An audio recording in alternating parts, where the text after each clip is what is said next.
kegenapan janji dalam Yesus. Refleksi pagi 2101. Rasul Paulus menegaskan di Galatia 3 ayat 19a tentang maksud adanya hukum Taurat. Kalau demikian, apakah maksudnya hukum Taurat? Ia ditambahkan oleh karena pelanggaran-pelanggaran sampai datang keturunan yang dimaksud oleh janji itu. Saudara-saudara, hukum Taurat diberikan Allah supaya manusia sadar akan ketidakberdayaannya untuk melawan hukum dosa sampai datangnya Yesus Kristus. Yesuslah kegenapan dari janji yang diberikan Allah kepada Abraham.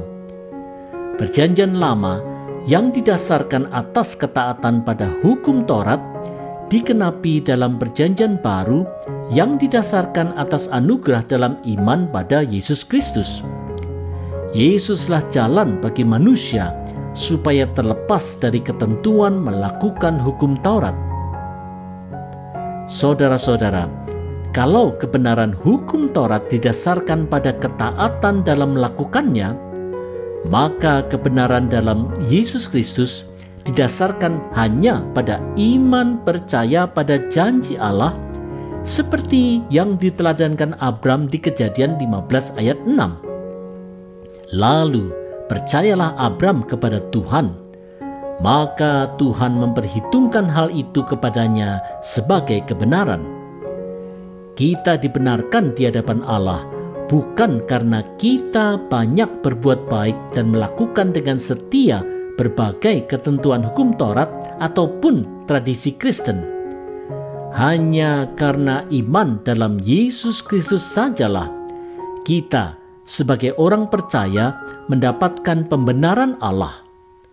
Oleh karena itu, marilah kita hidupi iman kita dalam Yesus Kristus dengan selalu bersyukur kepada Allah.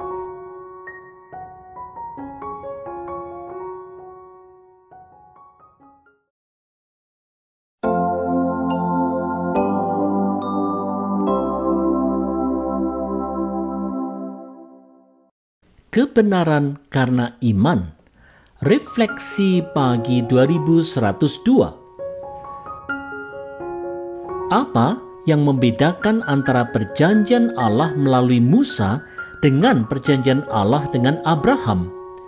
Mari simak Galatia 3 ayat 19b dan 20. Dan ia disampaikan dengan perantaran malaikat-malaikat ke dalam tangan seorang pengantara.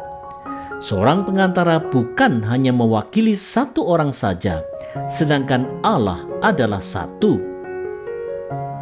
Saudara-saudara, hukum Taurat adalah kontrak atau perjanjian yang terjadi melalui Musa yang bertindak sebagai seorang pengantara antara Allah dan bangsa Israel di Gunung Sinai.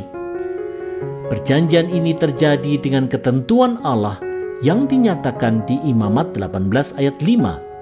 Sesungguhnya kamu harus berpegang pada ketetapanku dan peraturanku.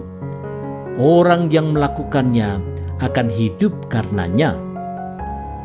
Saudara-saudara, berbeda dengan perjanjian hukum Taurat di Gunung Sinai yang didasarkan pada ketaatan dalam melakukannya, perjanjian dengan Abraham didasarkan pada kebenaran Allah hanya karena iman percaya yang dikenapi dalam Yesus Kristus. Kebenaran dalam Kristus sebagai kegenapan hukum Taurat inilah yang ditegaskan Rasul Paulus di Roma 10 ayat 4 dan 5. Sebab Kristus adalah kegenapan hukum Taurat, sehingga kebenaran diperoleh tiap-tiap orang yang percaya. Sebab Musa menulis tentang kebenaran karena hukum Taurat. Orang yang melakukannya akan hidup karenanya. Oleh sebab itu, marilah kita hidup dalam kebenaran karena iman dalam Yesus Kristus saja. Tidak ada jalan lain.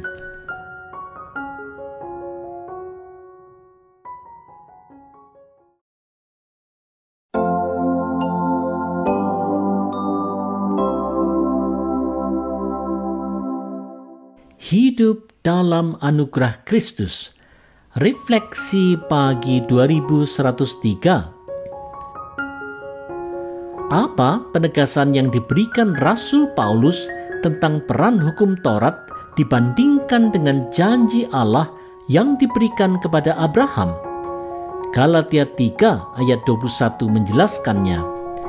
Kalau demikian, bertentangankah hukum Taurat dengan janji Allah? Sekali-kali tidak. Sebab andai kata hukum Taurat diberikan sebagai sesuatu yang dapat menghidupkan, maka memang kebenaran berasal dari hukum Taurat. Saudara-saudara, hukum Taurat sama sekali tidak bertentangan dengan apa yang sudah dijanjikan Allah kepada Abraham. Melalui hukum Taurat, manusia seharusnya menyadari bahwa ia pasti tidak akan mampu untuk mengikuti segala ketentuan Taurat, sehingga semua manusia akhirnya jatuh pada hukuman dosa. Saudara-saudara, menyadari dosa penting untuk seseorang menerima anugerah pengampunan dalam Yesus. Dalam perumpamaan orang Farisi dan pemungut cukai yang berdoa di bait Allah, Yesus menceritakan tentang seorang Farisi yang menganggap dirinya benar karena melakukan Taurat, serta seorang pemungut cukai yang merasa dirinya rendah di hadapan Allah. Yesus berkata tentang si pemungut cukai di Lukas 18 ayat 14. Aku berkata kepadamu, orang ini pulang ke rumahnya sebagai orang yang dibenarkan Allah dan orang lain itu tidak.